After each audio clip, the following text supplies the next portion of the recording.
Derrick Filkins here at FlyMasters, and today we're going to talk about leaders and big bugs. Here in the Midwest, we fish predominantly for bass, panfish, smallmouth, largemouth, and other fairly large creatures that we throw fairly large flies for. And what happens a lot of times is that when you put on a bug with legs on it, or a bug that catches a lot of wet air up front, eventually your leaders get all twisted up. This is just a mild little twist. Usually it's a lot worse than that by the time you find it. Now, we prevented that for several years now by adding a barrel swivel. This is a rather small one. If I'm using a very large fly like this popper here for muskie or pike, then I'll use a much bigger swivel. You can see the difference in size here. Okay. These small speed swivels from Mustad are not large enough to pull the fly down. You don't have to worry about that. Here's how we do this. You get a good leader like frog hair. On the back of the frog hair leader, it will tell you where the tippet starts and where the tapered section begins. Slightly above the tapered section, where the tapered section meets the tippet, I cut the leader off. I'll take the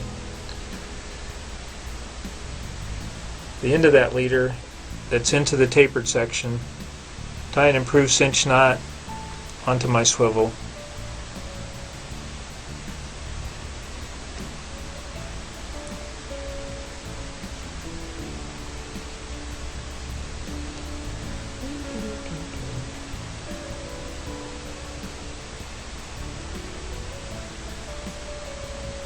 okay. Then I'm going to take my piece of tippet or the end of that leader and tie it on to the other end. So now I have a swivel in between my fly line and my fly. That will keep the twist out and keep me from getting knots in my leader. How long you make this depends on what kind of fly you're fishing, whether you're fishing a popper, whether you're fishing a streamer. If you're fishing a popper, you want to keep it probably between 12 to 18 inches. Remember, the tippet gets part of its strength from its ability to stretch. So don't use a real short piece, keep it a little bit longer. So whenever you're fishing a popper, or perhaps even a bladed fly like a spinner minnow, you're getting a lot of twist in your line, get some small speed swivels or some larger ones if you need the larger one. Put it in your leader system and it'll keep you from having all those problems with twisted up fly line and twisted up leader. Just another little tip here from FlyMasters. Have a great day.